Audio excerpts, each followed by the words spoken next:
In my estimation, all of the great talks start with a really solid colonoscopy story. It's true. So you're in for a real treat. About 18 months ago, I was experiencing some plumbing issues, we'll call it. So my doctor ordered a colonoscopy. And on the day of the appointment, my sister drove us because my husband had to work that day. And after the procedure, as I was sitting there talking to my sister, slowly coming out of my drug-induced stupor, the doctor approached us. And he grabbed a chair from the other side of the room, and he slowly dragged it across the floor and up to my bed.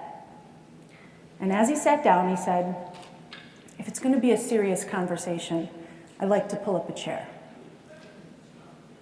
We found a cancerous mass. And that's all I heard the doctor say from that point forward. Because in my mind, I just kept repeating, cancerous, cancerous, cancer. Does that mean I have cancer? I have cancer?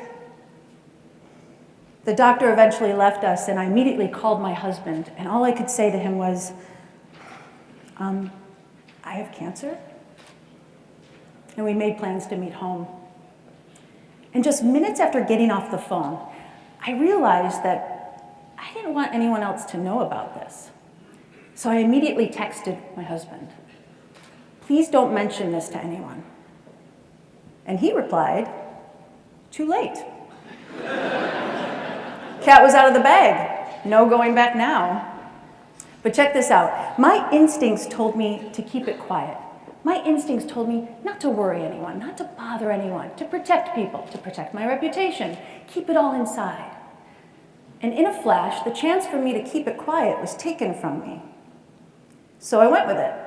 And rather than internalizing my emotions and downplaying everything I was going through, I chose to tell everyone about it. I started a blog and began weaving tales of surgery and chemotherapy and all the adventures and the dramas and the emotions connected to stage 4 colon cancer. I was open about it. I was honest about it. I wasn't embarrassed by it. And the more I talked, the better I felt. And the better I felt and the more forthcoming I was, the more others began opening up to me with their own stories. Some of us were going through cancer, but all of us were going through any number of life's challenges. Divorce, addiction, chronic disease, infertility, great loss. General life difficulties. No matter what we were confronting, we could find common ground in our ability to live and thrive through the inevitable ups and downs of life. So my journey through cancer wasn't the terrifying struggle that I'd always heard about. I felt lifted up by an entire community of support and affection, blasted by love. My journey was moving and gentle. I was living the best year of my life. So it didn't take long for me to realize that the traditional language we use when we talk about cancer, one of war and aggression, you must fight the fight, you must battle, win the war.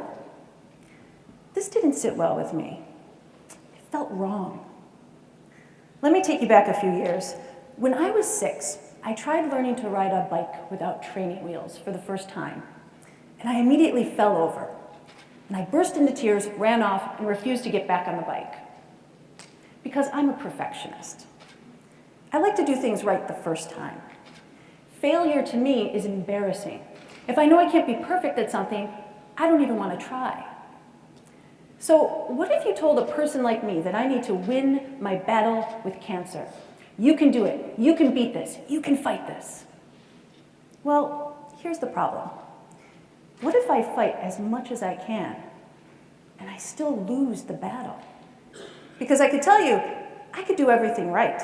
I could pick all the right doctors, I could take all the right supplements, I could change my diet, and I could still die from this disease. Would that mean that I'm a failure? Of course not. But for someone like me, the idea of losing anything is unconscionable. I might be apt to blame myself for not doing enough when truly there's nothing more I could do. I didn't want to set myself up for anger, devastation, and resentment because I didn't perfect the art of battling cancer. When I was going through this time, I also realized that how my thoughts and feelings were affecting my body. So let's talk about what happens physiologically when we prepare to fight. We get pumped up. We tap into our rage. When I'm enraged, I know my muscles tense up and my stress levels increase. And what happens when your stress levels increase? Cortisol, the stress hormone, also increases. Too much cortisol lowers your immunity. And that's the last thing a person with cancer needs. Studies have proven that increased stress and tension slows down the healing process. So when we use rhetoric like fight and battle, our bodies take these words quite literally, rising to the occasion, raising our cortisol levels. And if we perpetuate a feeling of antagonism by concentrating on all the disease that has taken from us or how much we hate the disease, we find ourselves sustaining high levels of cortisol all the time. And where does that get us? Lowered immunity, weight gain, anxiety, depression, high blood pressure, high cholesterol, heart disease. On the day of my colonoscopy, as we were getting ready to leave, my sister asked the doctor, "So how many times do you have to talk to people or pull up a chair to talk to people?" "Every day," he said. "I have to pull up a chair every day." Now, the doctor was obviously talking about new cases of cancer being discovered every day. But everything I'm talking to you about does not necessarily just pertain to cancer or even disease. I'm talking about life-altering events that happen every day. I call them everyday cancers.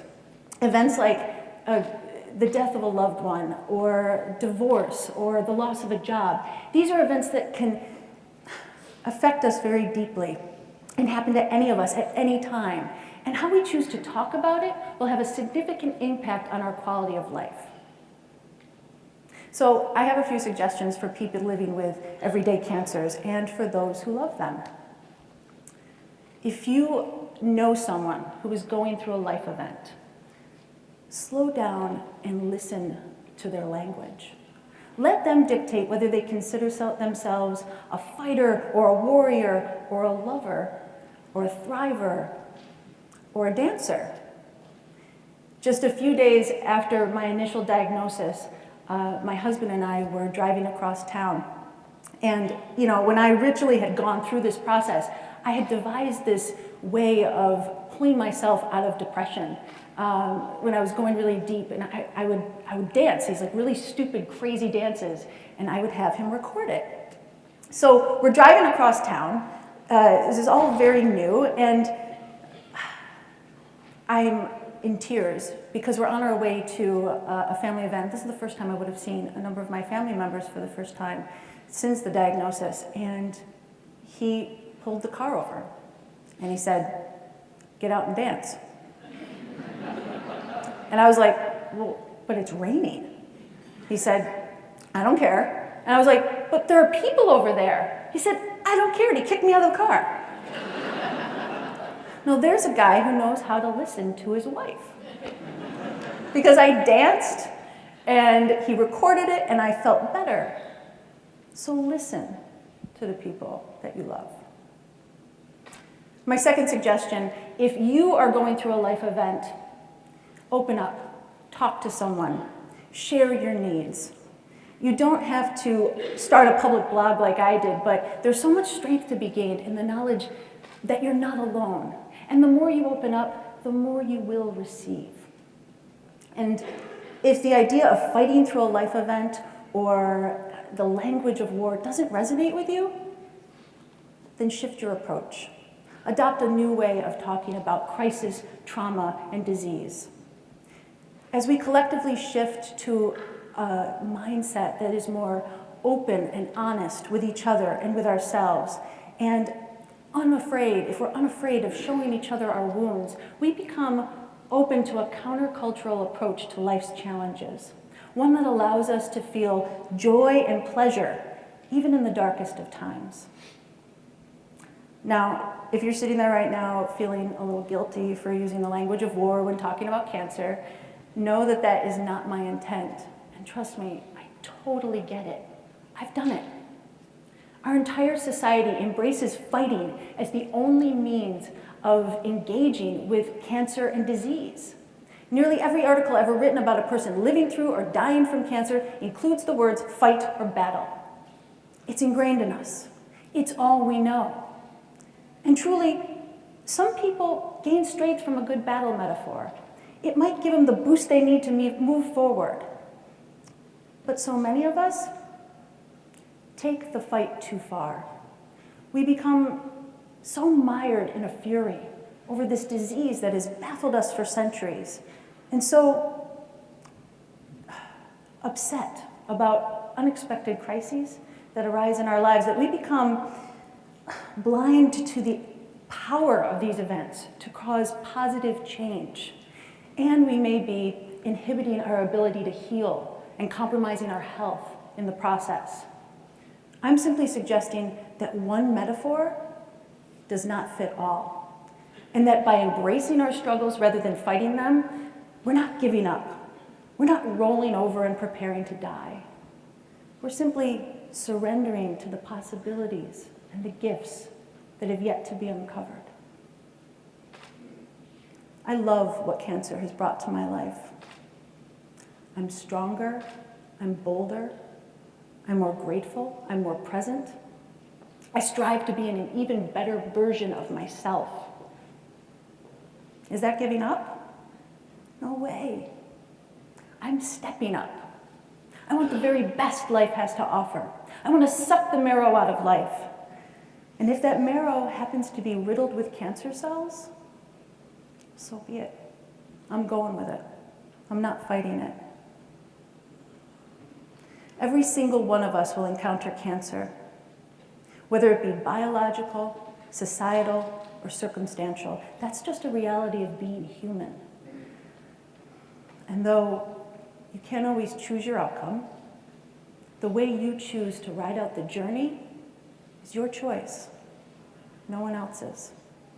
It could be a struggle, or a battle, or it could be a beautiful, love-filled, gentle ride. The choice is yours. Thank you.